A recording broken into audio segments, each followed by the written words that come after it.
Hello, I'm Richard. And I'm not Judy. And this is the show that everyone's calling TMWRNJ. Well, they're not, They are, they just did.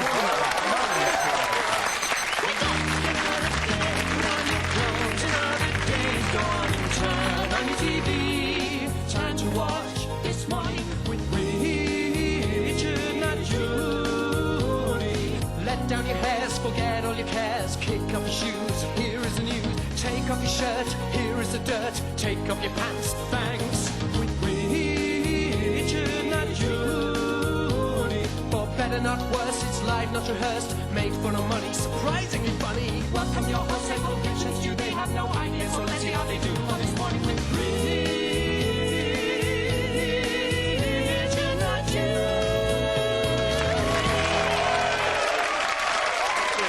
Just sit there nicely and be like, right, just play me a game. I'm just going to do this. And then we'll get on with it, okay? All right, thanks. I'm Stewart Lee. And I'm called Richard Herring, and welcome to the show that absolutely everyone is calling TMWRNJ. Yeah, well, they're not, are they? They are, So they they're just did it, Stu. You made them do it. I didn't. They said it was spontaneous. Before we start, we had a rather serious complaint about last week's show from the Broadcasting Standards Commission, and the BBC lawyers have told us that we're legally obliged to read out this letter that we received last week. Dear BBC, I am writing to protest in the strongest possible terms about the sketch last week in which I, Anthony Hopkins, a respected Oscar-winning actor, was implied to be harbouring repressed sexual desires for my co-starring actresses. Desires which eventually vented themselves in a most disturbing and perverted way. I deny this completely, and as my good name has been sullied, unless an immediate apology is forthcoming, I shall be forced to seek legal advice. Yours sincerely, Anthony Hopkins. P.S. I am w***ing as I write. It's winking, Stu. Anthony Hopkins is winking as he writes that. It's got a sense of fun behind it all, Certainly that's the has. thing. Will you please welcome on the keyboards Richard Thomas. Musician and actor Richard is 33 years old and lives in rented accommodation near London's fashionable Elephant and Castle. I'll lay off, Stu. Well, you do. On the listings couch, husband and wife information team Joe Unwin and the actor Kevin Eldon.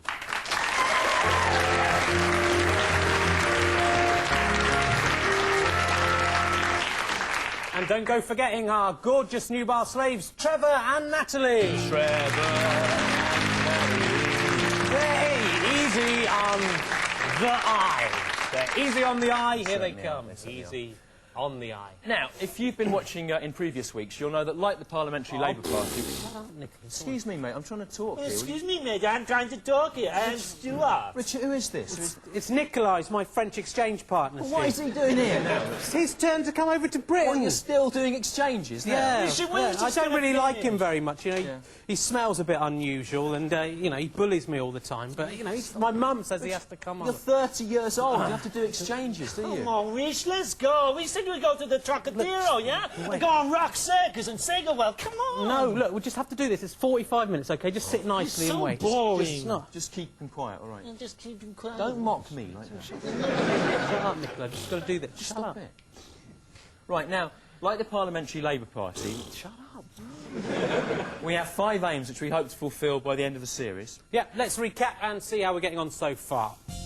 Aim 1 is to prove that the mystery father of Jodie Foster's baby is in fact Anthony Hopkins, and that she is the only one of his co-stars to have succumbed to his depraved advances. Boring. Apart from the grizzly bear in The Edge. And aim 2 is to attempt to make the royal family more popular by stripping them not only of their titles, but also of their clothes, and then sending them off on a full Monty-style tour of northern working men's clubs.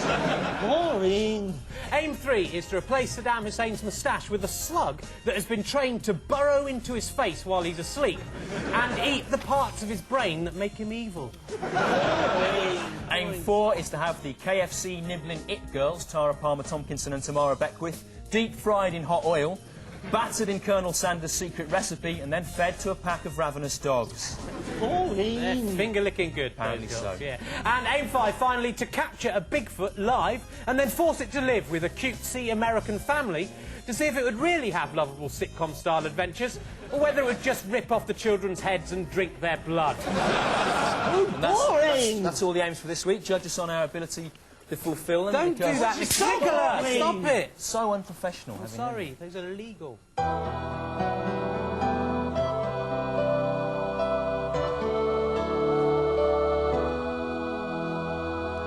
let us eat and drink and be merry, for tomorrow we shall die. Literally. Over to Joe Unwin and the actor Kevin Eldon for this week's phone-in. Oh, boring! Hey. Stinking frog. Now, this week's phone-in explores the possibilities of cloning and genetic engineering and asks you to decide, is humanity really responsible enough to play God? Yes. What kind of choices would you make if the genes of famous people and various animals were left in your hands? So, dial 0891 338801 if you would genetically engineer a hybrid of They Think It's All Over contestant Lee Hurst and a llama. 0891 338801. Dial 0891 338802 if you'd create a monstrous union of Challenge TV's Pat Sharp, a lizard's body and the eye of a fly. 0891 338802. And dial 0891 338803 if you'd fashion a mutant out of the body of Natalie Imbruglia and the head of an ant. 0891 338803. In the name of reason, dial now.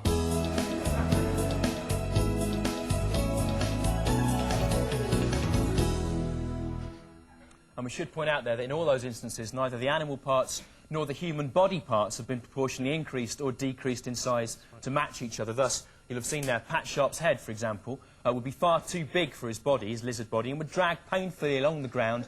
And also, Pat wouldn't be able to focus his two very different eyes on any other object at all. I don't know whether that will influence your choice in any way. Presumably under those circumstances, Pat Sharp's TV presenting career would almost certainly be over. Not on Challenge TV, no. No, they're not. I've been looking at the papers. I still can't get over the fact that, you know, old punk rocker Tommy Lee wasn't happy being married to Pamela Anderson. What's going on? Well, he's a classic example, old punk rocker Tommy Lee, of an example of successful men falling into what I call the I could do better syndrome, What's right? that then? Well, Tommy Lee's looked at Pamela Anderson, he's thought, oh, Baywatch babe, you know, world-class pin-up. Yeah. Still, I could do better than that. You know? It's a bit like Prince Charles in the 1980s. I don't know if you remember, he was going out with Lady Di back then. Probably the most beautiful woman in the world. He looked at her and he thought, well, she's not bad. I could do better than that. That's right. So Prince Charles left her and he started going out with a woman who looks like Iggy Pop's arse.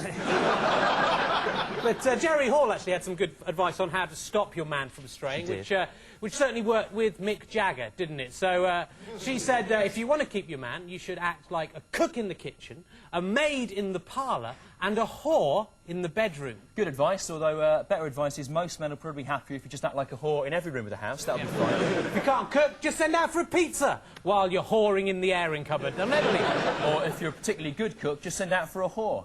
Down here in London, they're about the same price. Yeah. You don't get anchovies, do you, those two? Not on the pizza, anyway. Oh, that's not what I meant. Let's take a look at what's coming up later in the show. At 12:25, we'll be tasting wines from around the world in a thinly veiled attempt to get drunk at the licence payer's expense. And at 12:32, we'll be asking, are magic marker pens really magic? Or does it just feel that way if you spend enough time in the multi-storey car park sniffing them? Don't do that, of course. At 12:40, we'll be talking to the lads who beat up Tony Blair's son and giving them the address of the sprout-faced little boy who does the video guru reviews on Live and Kicking. And Rich did mean to say the video guru reviews. I did, I meant to say that. You were wondering. He makes me so angry, Adam Icedew. Can't even speak. I can't speak. And at 12:30, we'll be asking Oasis wildman Liam Gallagher how it feels to be considered a thuggish, uncouth yob, even by Australians. Right, now, last week we asked you to send in your ideas as to what might be in the Millennium Dome as a way of honouring the historic occasion that is. Your Millennium Dome diagrams varied wildly in quality from this detailed and complex image, courtesy of Helen Lee of Wimbledon, which uses colour and glitter to startling effect, to this hurriedly executed doodle from Natalia B of Wimbledon, which is so simple it seems contemptuous of all representational art and is rubbish. Our favourite one, though, was this one, where there's I don't know if you can see that, there's a large inflatable vagrant representing the spirit of freedom gone wrong. And an exhibit there in which the twin worlds of politics and fairs are combined in the Enoch Powell ball-in-mouth game. And it's artist Jason Richardson, who is 36 years old but still thought this was worth sending in, is this week's King of the Show!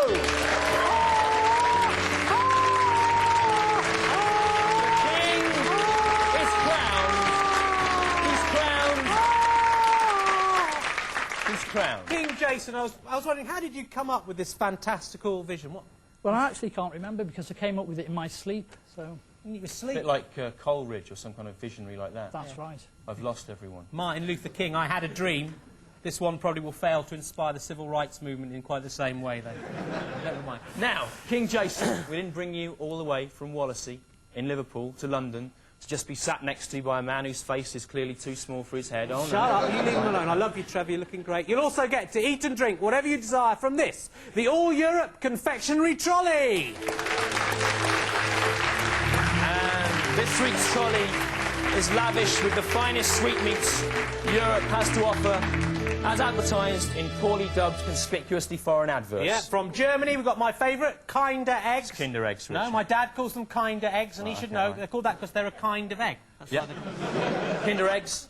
Oh, Mum, I want some chocolate, a surprise, and small parts which may prove hazardous to younger children. From Spain, Werther's Originals. Do you remember your first Werther's Original, Stu? Yeah, because it had been spiked with LSD. Responsible. And from Switzerland, the Alpine Horn Player's Medicine of Choice. Ricola! And as ever, from America. A very telling satire of that advert there. Golden Grahams. Yeah, of course, strictly speaking, America isn't a part of Europe, although most of the people that live there have so little idea of geography that it may as well be.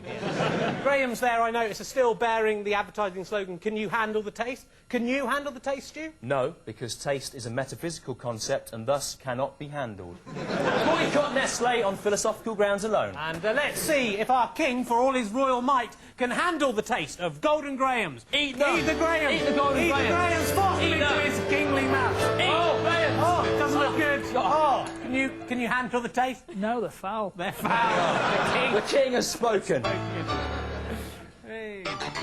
Well, they live in your body and they're lots of fun, but they all need each other, one for all and all for one. They come out your belly button when you're asleep, and over to organ and they sneakily creep. There's Lily Liver, Henry Hart, Barry Bladder and Beryl Brain. Yes, it's time to meet the organ gang again.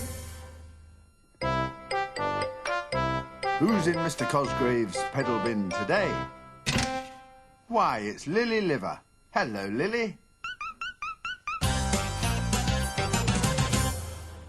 Lily Liver lives in Hepatic Artery Avenue, just round the corner from Lionel and Lenny Lund, and right next door to Jean-Paul Gallstone's bouncy bladder castle. Please, Lily, for me, no. It's clever Beryl Brain and that cheeky liquid waste storage organ Barry Bladder. Excuse me, I'm just off to the toilet. Lily is refusing to eat. She says she's fat.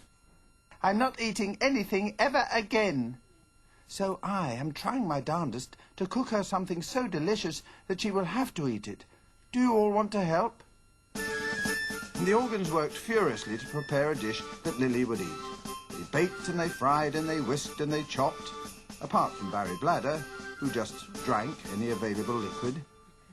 I'm just off to the toilet. But every time a dish was ready, the preparations stopped as they took the food to Lily.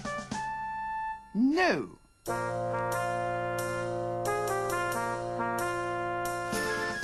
They baked and they fried and they whisked and they chopped, apart from Barry Bladder, who had found some vinegar in a cupboard. I'm just off to the toilet. Until the next dish was ready. No, I don't want it. I calculate that if Lily doesn't eat something soon, she will die in 32 minutes.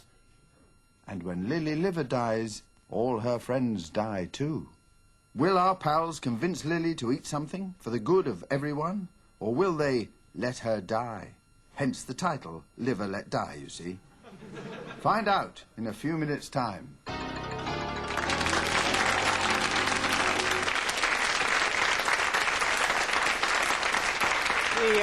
The organ gang. Do you like the organ gang, King Jason? Not really, no. It's a bit weak, I think. It's a bit weak. There we go. See, it's live, straight from the horse's mouth. He's a real person with a real opinion. Who would you like to serve you both, Trevor or Natalie? It's got to be Trevor. Trevor. Trevor, Right, actually, so, Trevor, what, even despite his small face? Yes. Right. Well, I'm glad I've seen you there, Trevor, actually, because we got this letter about you this week. It says, it's from a Louis Duval of SE14 in London. He says, I was watching the TV on Sunday and felt alarmed at the way you treated the young boy. That's you, Trev. See? I cannot understand why you choose to employ him if you're only going to abuse him in a weak attempt to make yourself look superior. Allow the boy a chance to reply to his tormentor. And then at the end he's put, you're right, though, he does have a small face. See that? Oh, Rich, this is so boring! Nicola. Let's go down to HMV, right, and run around and steal the CDs of David Hasselhoff. No, huh? look, just wait, man, just stop. What are you doing? You can't smoke, you can't do that on telly. Yes, I can. It is my hobby. I like to smoke. Don't do that. My other hobby is making my tight cycle shorts even tighter God, and no. dancing around, eh? You like Mr. King? on, no, Come on, respect, boy, Nicola. let's go party! Come on, Have some respect for monarchy. I don't want a cigarette. What if my mum's watching? But you had one on the ferry. Go, But this is so away. boring. Go. Oh, horrible! I like Get this. out. Get out of This it. is great. Just go away. I call you Dr. Jones. Dr. out of Jones. it. Dr. Who are you? Go away. What a rewarding cultural exchange that has been. Like all mothers, Mother Nature is a whore who will entertain the most obviously unsuitable stranger from off the street, bringing them into your home and saying they're your uncle, leaving you confused without any real father figure to rely on. Hi, I'm Greg Evigan, and this is When Insects Attack. This week, a spider. Yeah, well, I just come back from playing football in the park, you know, Sunday morning. I felt sticky, so I decided to wash myself in the shower in the water. And that was when it happened. Remember, all the footage you are seeing here is genuine amateur camcorder videotape, as usual. I remember I went in the bathroom and I pulled back the curtain from around the bath and I looked in there and there was a bloody great spider looking up at me, pleased as jam. And I just jumped back. But I wasn't frightened of it, I was just surprised to see it. You know, I bumped my arm. Now, I don't like spiders, but I respect their tenacity, so I scooped him up.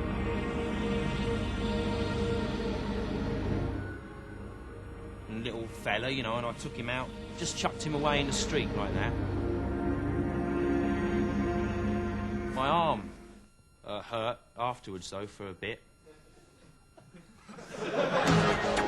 Well, Ian will be thinking twice before he tries to wash himself after sport again, however sticky he feels. Now, before you snatch up your pens, I know that technically speaking a spider isn't an insect, but an arachnid. But I think broadly speaking they're the same thing, okay? Ian Crushaw's aching arm is a constant reminder to him of what can happen when insects or arachnids attack.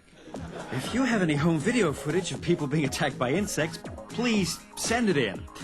It would be good if the things attacking people in the videos were strictly speaking insects.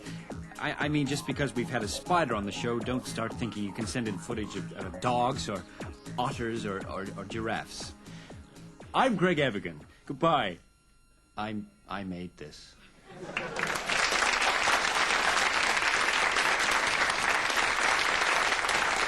Greg Evigan there, of course.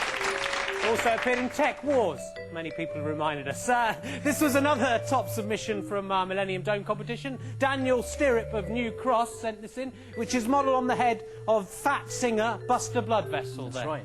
And like Ayers Rock, most of Bloodvessel's head is beneath the sand. Only the bold dome area actually houses any exhibits. There you are. Yeah, it's very exciting. Loads of entries we got. Are you looking forward to the Millennium, Stu? Yeah, I'm really looking forward, Rich, to celebrating the 2000th anniversary of nothing, right? Because if Jesus existed, which he obviously didn't, right, then he must have been born in at least 6 BC while King Herod was still on the throne. So, yes, I'm really looking forward to that. Yeah, so am I. Should be a good party, shouldn't it? All the no, girls will probably be drunk. Rich, I reckon you'd definitely get a snog no, then. look, That'd be good. right. What? The 2000 only appears significant because we have, you know, working base 10 because we've got 10 fingers, right? If we'd all got 9.5 fingers, like Dave Allen, right, then we'd have decades of 9.5 years, centuries of 9.5 decades, a millennium of 9.5 centuries, right? So, on the Dave Allen planet, the Dave Allen people will be celebrating the dawn of the 3rd Dave Allen millennium at lunchtime on October the 1st, 1714, right? So, therefore, the millennium is stupid. It's very interesting, Stu. We don't live on that planet, they do. We It's live just on a the planet metaphor. Earth, don't Just we? a metaphor. I'm glad we do. I respect their traditions and Doesn't everything, exist. but I'm glad It's we just a metaphor. live here. Because, you know, it's the year 2000. 2000 is I'd not have missed just- 1714. Just because a number's got loads of zeros in it doesn't make it significant. Doesn't mean anything. Of course it does. Doesn't. What are you seriously Yeah. trying to say, then? Yeah. That when you're in your car with your mum and dad, right, Yeah. and the mileometer's just coming up to 50,000 miles, right? Right. And your dad makes everyone stop and watch the mileometer and everyone goes, whoa! That means nothing. Yeah, it doesn't mean anything. It's just... Well, why does everyone go, whoa, if it means know. nothing? Doesn't Do you mean- agree that they go, whoa? Yeah, people do that. Well, that's a noise reserved for special occasions, Yeah, but woo. That is doesn't mean anything. People have been going, woo, in cars like that for millions of years. they haven't, have And suddenly you come along, you think you know better than everyone in human just history. saying. You make me sick to the stomach. All right, to see the face of a child or a woman light up when it sees a number followed by a string of zeros. It's one of the most moving things on God's earth. Your heart is dead. The millennium, Dead. it's nonsense, and there's an end on it. God, that's you're it. a damp squib, you are, Stu. I'm not having you round to my millennium party. So I'll just be you on your own then, Rich. Yeah, all right, you can come then. Right. Bring a bottle, though. A bottle of what? Of milk, obviously. What milk? I don't know, milk. Milk from the future, like the Future genetically engineered What, mammal. Lee Hurst llama milk? Yeah, that'd be All right, quite okay. interesting. It'd be interesting to say. Yeah, I'd It won't like- be resistant to being farmed, though. Time to go over to Joe Unwin and the actor Kevin Eldon for the listings. Thank you very much. And remember, if your relationship is floundering, perhaps like Tommy Lee and Pamela Anderson, maybe all you need is a bit of a day out at one of our recommended events to cheer yourselves up. And that's something we'd know about, is it? Just do your little bit. First, this week, a dog running around. A dog will be running around in a park or a piece of wasteland near where you live at some point over the next few days, I expect. So why not go and look at the dog and try to imagine what it might be thinking about? Food, probably, or other dogs, or maybe an unusual smell that it has smelt. This free event runs continuously and is open to everyone. Oh, lordy. And what about this? Yeah, my face. My face will be on the front of my head all the time, forever, from now on, and ever shall be. If you would like to look at my face, then find me, and then look at my face. Or video my face speaking now, and then you can look at my face as much as you want, whenever you want, however you want. So that's my face, the front of my head, all the time, forever. You disgust me. Yeah, maybe that's why you stick around. And now, it's time for an update on your calls. We've had 301 calls so far. 27% of you would like to see Lee Hurst's head on a llama. 31% favour the Pat Sharp lizard's body fly's eye option. And 42% are behind the Natalie Imbruglia ant's head's choice. That's coming along nicely. Hey, guys, I was just thinking, I'd tell you whose head I'd like to see attached to a llama. Would it be Tony Blair? Yes, yes, it would. Yes.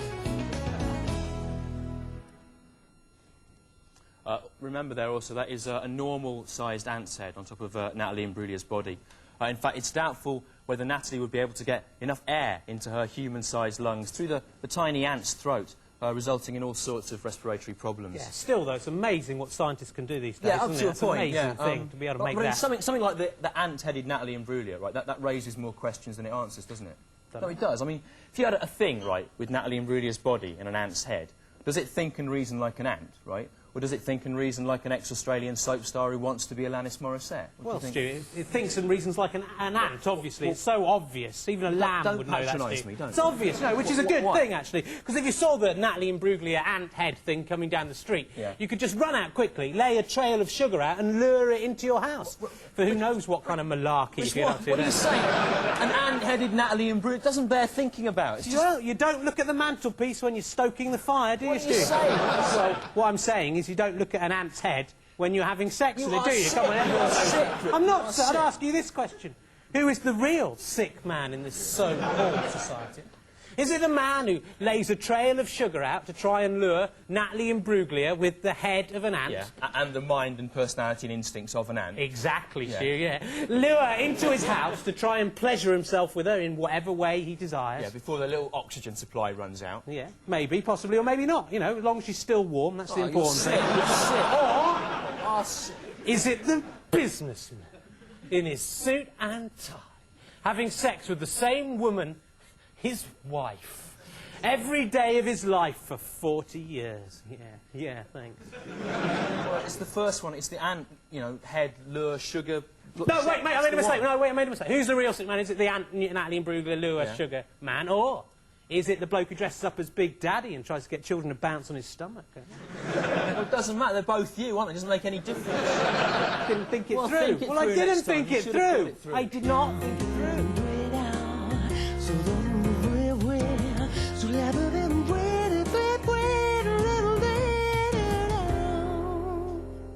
No, I've told you I want 500 words on why Ben Elton is more sexist than Benny Hill, and I want it now! The best thing about being the editor of Britain's Riot's most ironic magazine is being able to keep Britain's riotest and most ironic journalists on their toes. Oh, before I start, I should just say that Ned, darling Ned Sherring, has asked me to send one of you along to be on weekends this Saturday. Yeah, I fancy a crack at that. Telling the toffs where to stick it. So, do bear in mind that I am looking for someone. I mean, I don't even want to be on weekends or whatever it's called. You know, I think if Sasha chose me, I'd actually physically be sick. You know, having said that, you know, if you told her I said that, she'd probably choose me just to spite me. So don't go telling her, all right? No. All right. You know, it's just, I know you documentary guys, right? Probably go out to the office and tell her now just to get some good footage. No, we won't. No, right. Good. So, so you're not going to tell her, right? Great. Let's chuck this one out on a mirror and see who sniffs it up. The Mr. Men. Oh, yeah, Mr. Man, I love them. They're great. It's been done already, Tony. Mr. Men has been done already by Roger Hargreaves. I know they were good, though, weren't they, Simon? I like the Just red the one Mr. Men. best. The politically correct Mr. Men. What was he called? Mr. Summit. He had a little hat on. Blue hat. Instead of Mr. Small, we have Mr. Vertically Challenged. Squiggle or Instead something. of Mr. Fat, we have Mr. Size Challenged. Mr. Wiggle. And instead of Mr. Homosexual, we have Mr. Heterosexually Challenged. Mr. Heterosexually Challenged, yeah. I've already called Kipper up to do the drawings on that one. It's a stupid idea. Mr. Wiggly Worm or something. No, there isn't a Mr. Fat, is there? Or a Mr. Homosexual. Doing satires of political correctness is a hackneyed 10-year-old idea. For that kind of barefaced cheek, I should either sack you on the spot or promote you to deputy editor. But I'm not going to do either. You didn't expect that. I expected it. You didn't. I did, actually. What I am going to do is suggest that you go along to represent us on weekends on Saturday. All right. Mr. Tickle, that was him with his arms. He used to tickle people. That's how he got his name. You know, it was only a bit of radio. I've always said radio is where you begin and end your career. I hate radio. I hate everyone who's on it, including myself. Yeah, I can see from your face you didn't expect me to say that, but I did. I think it's true as well. Hello and welcome to Weekends. I'm Ned Sherring, the meat on the bone. I can't believe it's all I know is on the radio. Who is perhaps better known as the Stoat, erstwhile columnist of the Ironic Review. What have you got for us this week, I wonder? Well, Ned, I've got a story about the Mr. Men. The politically correct Mr. Men. So, instead of Mr. Small, I've come up with Mr. Vertically Challenged. And he's a single-parent lesbian. He lives not with Mr. Grumpy, like you'd expect, no, Mr. Sad. Mr. Seasonally Affected... Tony, that's Ben now.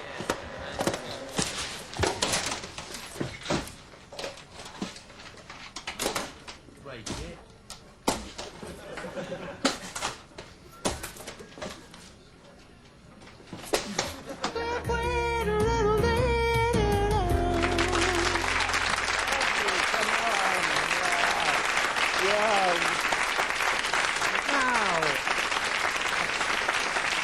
I think we've all been curious about something. I love you. At some You stage love in our me. life. Yeah, you Our love next me. break- Yeah, Oi, I what's love going you. on? Oi, Yeah. what's going? Yeah, I love you. that, Kiss leave me. that. Get off me. Hey, get you with my flick Okay, knife. all right, stop. Just get out now. Go. But this is so Go. boring. Nicola, don't do that. But when it finish, huh? Very soon now. Get out. Go and sit down somewhere. Honestly. You're a disgrace. Anyway, will you please welcome the Curious Orange?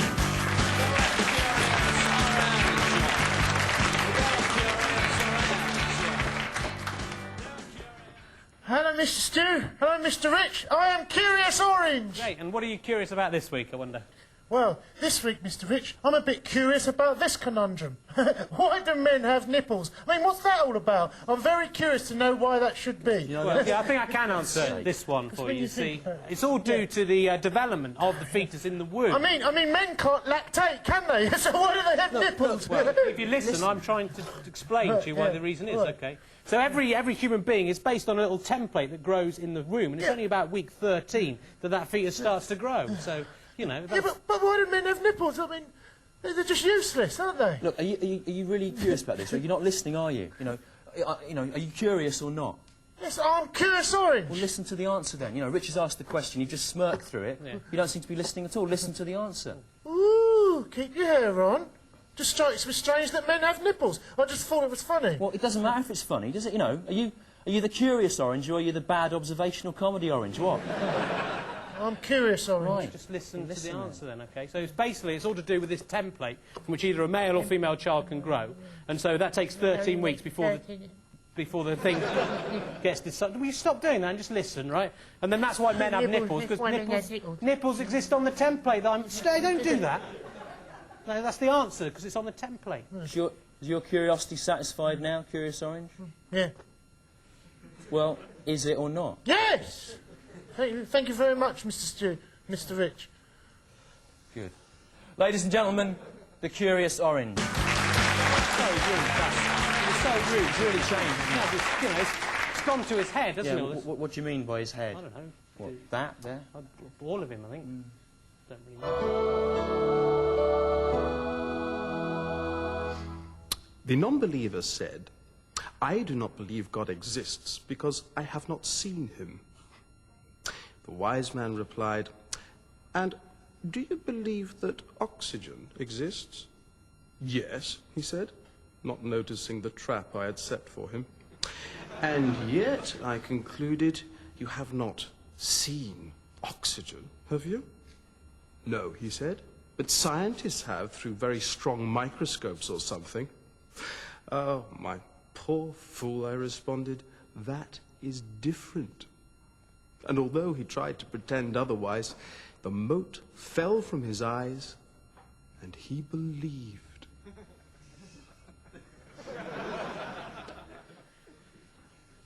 We're back over here with King Jason. There he is. He's being fed by the two lovely slaves there. That's very good. Are you enjoying being king? Yes, great, yeah. Sweets this week, not bad. Sweets, nice, yeah. Of course, you, the royal family, have been having your privileges stripped, haven't you? People are not curtsying to you anymore. Do you think people should curtsy? I think so, yes, really. Could you two curtsy? Come on, curtsy. This is our royal family. Keep curtsying. Or curtsy, Trevor. With a bit of effort. Come on, do it properly. That's very good. So, what do you think about the royal family? Do you think they should keep their HRH thing? Do you think Princess Michael of Kent should be HRH? Yeah, I think the ones that are left are quite good, yeah. I think you should have a royal title because you drew quite a good picture. Yes, yeah. HRH. Jason King. Jason King, that would work well, wouldn't it? Yeah, has anyone made that connection before? No, wouldn't it? Oh, this is so boring. I hate them, Millennium. Wish we got Stop that. Do that. They do it. Work hard on those. That's only for emergencies. Stop it. Stop it. Don't do that. Don't turn it on. Don't turn it on. Get him off. Get off me. I am Roger Crowley, the wickedest man in the world. Wicked is as wicked does. On Tuesday, I threw doped bread into my garden and watched as the birds that ate it fell to the ground. Let the mayhem commence. As the birds slept, I tied bits of string from their feet to my hands. Soon the birds would wake and carry me aloft over my neighbour's garden thus. Mr. and Mrs. Rampton at number 19 would have no option but to worship me as a god. Unfortunately, when the birds woke, instead of rising as one, they became enraged and pecked at my face and eye. My avian scheme had failed. But imagine if it had not. What wickedness there would have been! Oh yes, one day you will all see my power.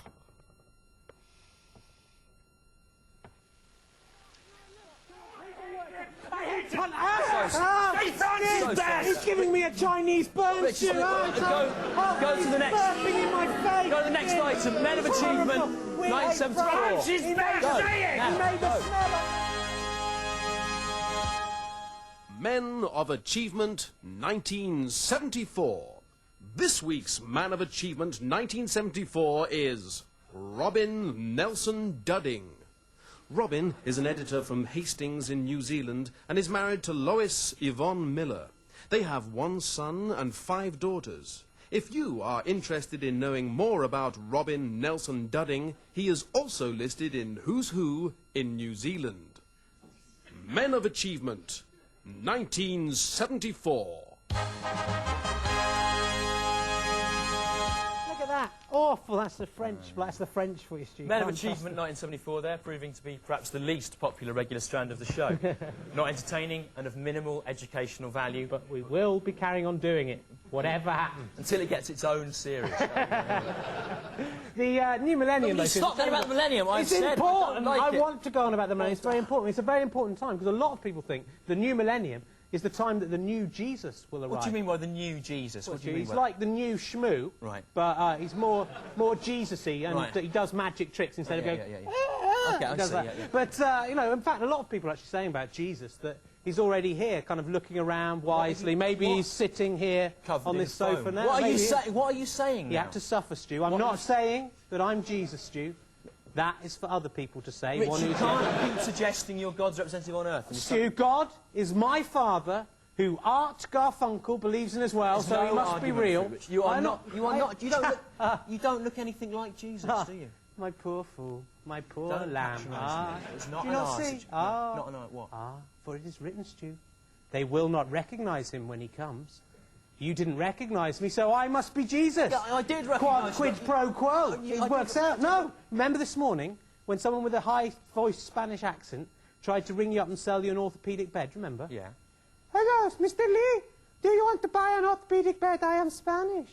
Yeah. That was you. Yes, but you did not recognise me when I called. Yeah, I didn't recognise you because you had a high voice doing a Spanish accent. You didn't recognise me because I'm Jesus. That's why. Like that. Do you remember about a week ago you were sitting on the tube and a man dressed as Darth Vader sat down opposite you going...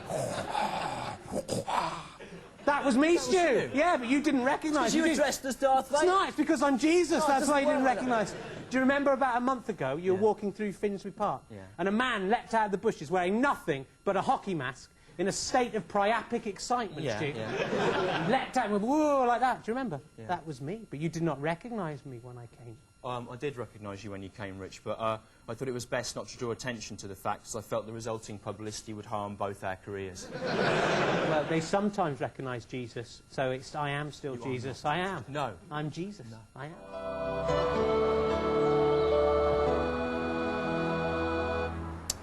Muslims, you are wrong, and I am right. So come on. Join our lot. Hey! We're going to have a quick look at the week's papers. I saw today that Paul Simon's musical closed in New York. You must be annoyed about it. He's one of your heroes. No, I hate him now, Stu. I'm glad. He's an evil, disgusting man. Why? He has unnatural desires towards animals. He's unnatural. Towards animals? He does. He's disgusting. Everyone knows it, Stu. He sang about it in his song in The Boxer, he said, asking only workman's wages. I came looking for a job, but I got no offers. Just to come on from the horse on 7th Avenue. Say horse, Richard. And then he declares it. I say, I do declare there were times I was so lonesome I took some comfort there. You've misheard He's sick. it. How could he do that? He's a sick man, honestly. He's like Catherine the Great. He's not like Catherine the Great, Richard. You've misheard again. Nearly a minute out of mishearing a simple song there. They found. You see that they found water on the moon? Yeah, they did. Yeah. And that means we can go further into space, right? And Rick Tomlinson of the Space Frontier Foundation said, "This shows the moon is a stepping stone. If God had wanted us to go into space, he or she would have given us a moon, and they did." Yeah. Well, God obviously didn't want us to go into space that much, didn't he? No. He'd have made the water a bit easier to find. Yeah. Well, if he'd really wanted us to go into space, he could have just made us emerge from the moon with kind of fuel canisters attached to our heads, powerful enough to shoot our infant bodies out beyond the ozone layer. Oh, if he really, really wanted us to go into space, right? He could have just made us born in outer space, couldn't he? Yeah. In space, in there, that would have worked. Do you like the Organ Gang, Ben? No, it's boring. Ben? Who's this Ben character? From Planet Mirth. All right. It's time to meet the organ gang again. Welcome back. Lily Liver still isn't eating, and our organy chums don't know what to do about it. Well, said Barry, I remember seeing an episode of Mr. Ben once that wasn't dissimilar to this scenario. No, this is different to that. No, it isn't. Even the trumpet music was the same. Anyway, the way Mr. Ben made the spoilt princess eat was to invite all the urchins from the neighbourhood to come and join in the feast. I'm just off to the toilet. The only things resembling urchins in Organland were the Kidney kids, Kim and Kenny Kidney. I don't want to eat with these stinking little brats. I am sophisticated. I like eating expensive fruit and canapes with interesting rich people, not crisps and jelly with small urine processing organs. Well, there's no need to be rude. Perhaps I can be of some assistance. It's Henry's uncle, Sir Spencer Spleen, the richest, most sophisticated organ in the world. I think I know what might help you get back your appetite, Lily. A night out with me at the Wrist Hotel. Oh, yes. Oh, Spencer, come on. Let's go. I'm starving. Well, it looks like, thanks to me and my poshness, Lily Liver has spleen the error of her ways. And everyone laughed till bedtime at this brilliant wordplay.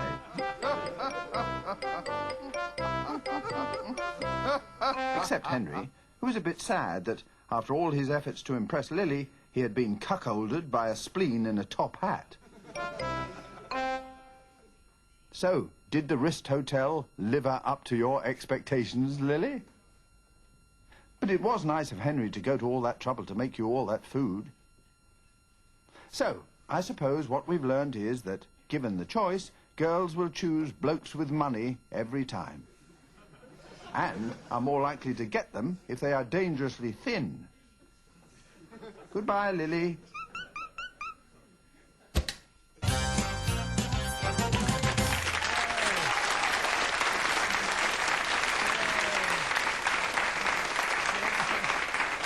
Hooray for the organ gang there. That is the end of the show. Just time for the results of our phone poll. And here are the results. 25% said they wanted to see Lee Hurst's head on a llama. 31% wanted to see Pat Sharp's head grafted on a lizard with a fly's eye. And the winner, 44%, wanted to see an ant's head on the body of Natalie Imbruglia. So let's just enjoy that startling image once again. I find that slightly arousing just thinking about it. Right, why not send us your own image of a genetically modified celebrity? That's right, it could be a collage or a drawing that you have done in crayon or pen. Yeah, even if you're grown up, do it. Send them to this address, TMWRNJ, room 3306, Tivasur, London, Wood 12, 7 Ridge. By Thursday, please. And the best one will be the king of the show here in London town, next week. I'm going to just say about that, don't email pictures to us, because our computer isn't actually good enough to translate them, so don't do that. Send them through the post. Yeah, you can email us, though, if you want to ask us about anything, or visit our website on that address there that should be up now. Anyway, stand up, put on your Church of England hats, and let's close with this week's hymn, Oh, Jesus, I Have Promised. Oh, no, why do we have to sing a hymn? Hymns are boring. Let's sing Euro Pop. We always do it. We always do it. No, I hate England. It's so bumming crap. Okay, all right. Euro Pop, do what you want if it'll make you happy. Okay, we sing the greatest hit of all Europe. Opus's big song, Life is Life. You know it? Life is life. La, la, la, la. Life is life. La, la, la, la. Life is life. La, la, la, la. Life is life, la la